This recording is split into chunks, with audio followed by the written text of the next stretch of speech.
Bonjour à tous chers abonnés et spectateurs, aujourd'hui, une fois n'est pas coutume, cette vidéo sera une...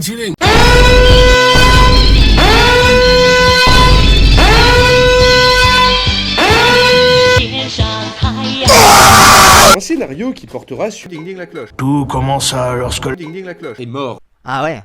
Donc finalement qui est le plus con dans l'histoire? Et d'ailleurs en parlant de ça, vous voyez que vous pouvez compter sur moi. N'hésitez pas à la partager.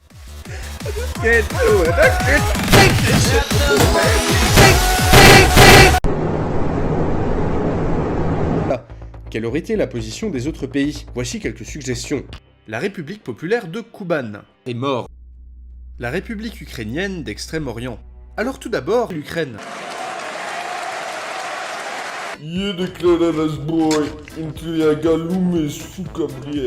premier jour, l'armée de la République ukrainienne d'Extrême-Orient pour la conquête du monde qui remplace immédiatement tous les bâtiments colorés par automobiles.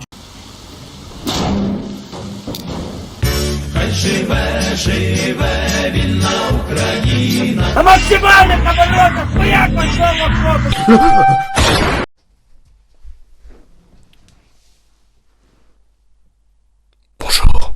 Eh bien bonjour à tous chers abonnés spectateurs, nous sommes de retour dans mon cul. C'est un point de détail. Avec le même trophée, dans mon cul, le même micro, puis aussi dans mon cul, pas la même chemise, mais bon. L'histoire d'un petit village armoricain résistant à l'envahisseur, gros, hein, dans mon cul, aurait forcément amené les habitants du village à recourir, au mariage entre cousins. On aurait eu des arbres généalogiques un peu chelous, si tu vois ce que je veux dire. Et voilà les enfants, c'est pour ça qu'en fait, vos héros préférés sont des guerriers sanguinaires qui se marient entre cousins.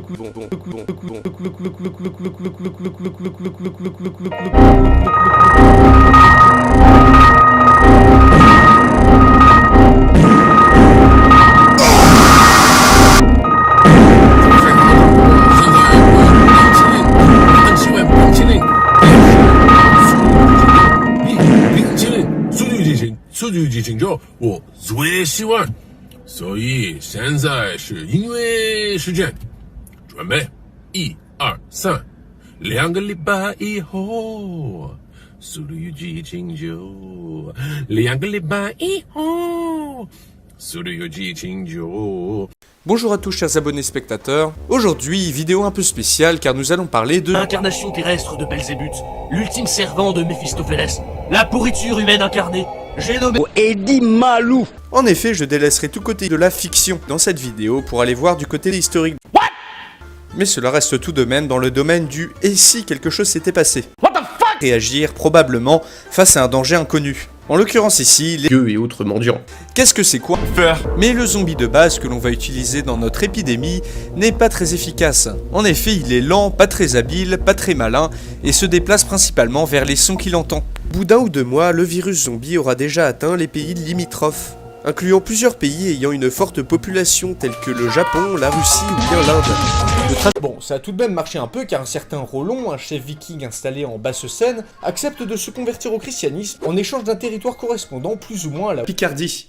Réveillez-vous, Picard, Picard, c'est Bourguignon.